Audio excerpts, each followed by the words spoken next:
Hola, desde la Fundación José Cardín Fernández os damos la bienvenida a nuestra nueva sección con la lupa en la mano. Hoy nos acercamos a ver un poco más en detalle la portada principal de San Andrés de Valdebárcena.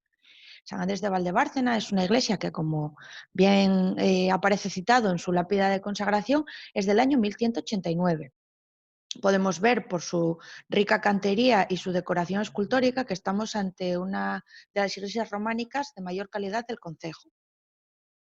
Esta portada tiene tres arquivoltas de medio punto protegidas con guardapolvo, dos columnas de fuste liso y la jamba con borde abocelado ejercería de tercera columna. Esta portada se levanta sobre plintos y bases áticas elevados y podemos ver a un lado dos capiteles animales idénticos a los que nos hemos ido encontrando a lo largo de todo el románico rural del concejo y al otro lado dos capiteles vegetales.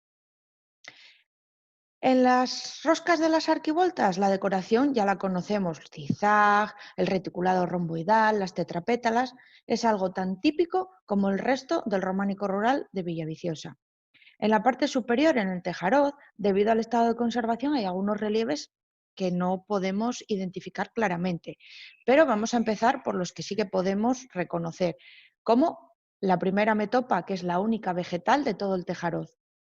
La siguiente, vemos que tenemos parte de esa metopa perdida, pero tenemos los cuartos traseros de un cuadrúpedo que, por la larga cola y el penacho, podría ser un león. A continuación, hay un jinete que ha perdido la parte superior del tronco. Después del jinete tenemos otra figura de pie al lado de dos cuadrúpedos, seguido de dos músicos con grandes cabezas redondeadas y dos bailarines. Y por último, la única metopa que está duplicada en todo el tejaroz es la de ese cuadrúpedo con larga cola que podría ser un león. A su lado, el único canecillo que se conserva completo y es de decoración vegetal.